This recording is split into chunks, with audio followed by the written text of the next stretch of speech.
कहा महाराज घर पर रानी ने क्यों बुलाया है और तुम हमारे साथ में चलो। क्यों? कहा हमें नहीं मालूम। अब महाराज भीष्म दरबार से घर की ओर चल दिए। पत्नी ने जब अपने पति को आता हुआ देखा है तो बड़ा सम्मान किया, बड़ा सुंदर सा आसन डाला। आइए महाराज बैठो। भीष्म बोले हैं रानी तुमने हमें क्यों बुलाया है, क्या बात है? रानी बोली महाराज घर में बेटी शादी के लायक है और तुम्हें बिल्कुल ध्यान ही नहीं है।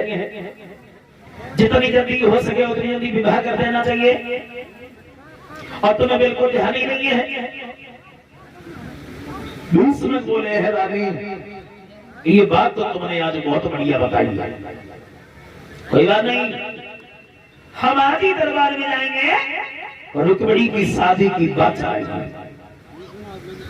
अपनी पत्नी को समझाने के बाद भीष्म घर से दरबार में पहुंचे और जब दरबार में पहुंचे हैं तो बोले हैं दरबार में बैठे हुए सभी भाइयों, आज दरबार का कामकाज है वो थोड़ी देर के लिए बंद कर दिया जाए और आज सबको बराबर बोलने का हक है, कोई छोटा बड़ा नहीं है। आज हम अपनी बेटी रुक्मिणी की शादी की बात चलाएंगे। अगर किसी की नजर में कोई लड़का है तो तुम हमें बताओ, सबको बराबर बोलने का हक है, कोई छोटा बड़ा नहीं है। बोलो। तो देखो दरबार में चर्चा चलने लगी, लेकिन एक कमी हो गई दरबार में। कमी कौन सी कमी?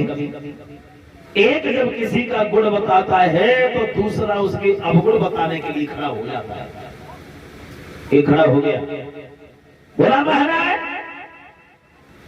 बहन रुक्मिणी की शादी कौरवपति दुर्योधन के साथ में हो जाए तो कैसी रहेगी?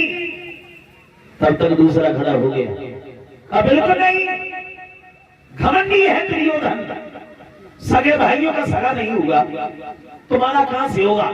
तो यार देखो, आहा, एक जब किसी का गुण बताता है तो दूसरा उसके अवगुण बताने लगता है। परिणाम ये हुआ सुबह से दोपहर हो गया मगर फैसला नहीं हो पाया रुक्मिणी की शादी कहां की जाए। दरबार में कि दरबारी में बारी बारी से हर राजन के नाम सुना।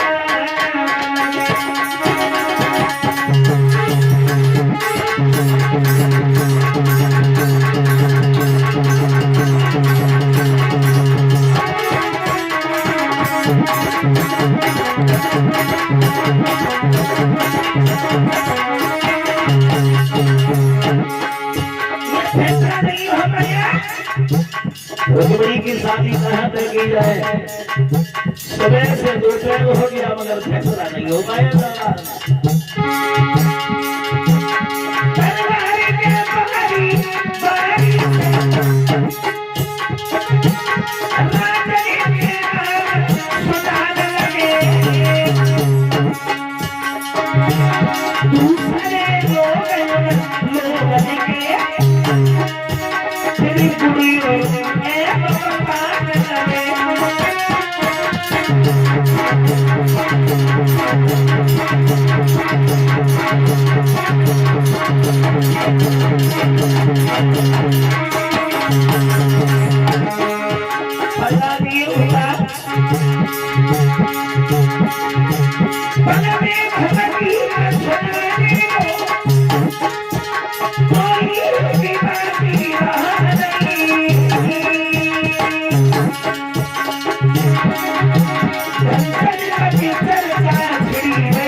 तो दूसरा उसके अवगुण बताने लगता है।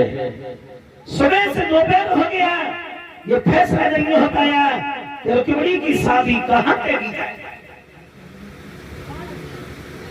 बहुत देर हो गई, एक धीरे से उठ करके खड़ा हो गया, दोनों हाथ जोड़े, महाराज महाराज की जय हो। कहिए का महाराज हम भी बोल सकते हैं? ईश्वर बोले बाजी हाँ, सबको बराबर बोलने का हक है, कोई छोटा बड़ा नहीं है, अगर तुम्हारे दिमाग में कोई लड़का है तो तुम हमें बताओ।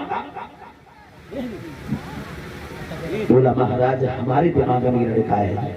भीष्म को जब तुम्हारे दिमाग में लड़का है तो बैठे क्यों चुपचाप? अरे कैसा घर है, कैसा परिवार है, कैसा खानदान है, बोलो। बोला महाराज बहन रुक्मिणी की शादी द्वारिकाधीश कन्हैया के साथ में हो जाए तो कैसी रहेगी? जो भीष्म ने कन्हैया का नाम सुना एकदम गद्दी से उछल पड़ी। का बेटा तुमने तो हमारी मौत की बातें छीन ली, यही तो मेरा विचार था। हो गया फैसला, हो गया फैसला। द्वारका में खबर भेज दी जाए, कुंदरपुर नरेश महाराज भीष्म अपनी बेटी का रिश्ता लेकर यहाँ रहे हैं। ये बात पूरी नहीं हो पाई तब तक उनका बड़ा लड़का रुकम खड़ा हो गया। का पिताजी इसका नाम सुनते ही हसीनो हो गए तुम। कन्हैया का नाम सुनते सुनते गति से उछल पड़ी। तो बन बन में गाय चलाता रहा, दही माखन को लूट लूट के खाता रहा, गोपियों के साथ में नाच नाचता रहा, और हम अपनी बहन का विवाह उस ग्वाले के साथ में हरिक जनाई। भीष्म को गला चलाए कर रहे हो, अभी शादी हो थोड़ी नहीं गई है, अभी तो बातें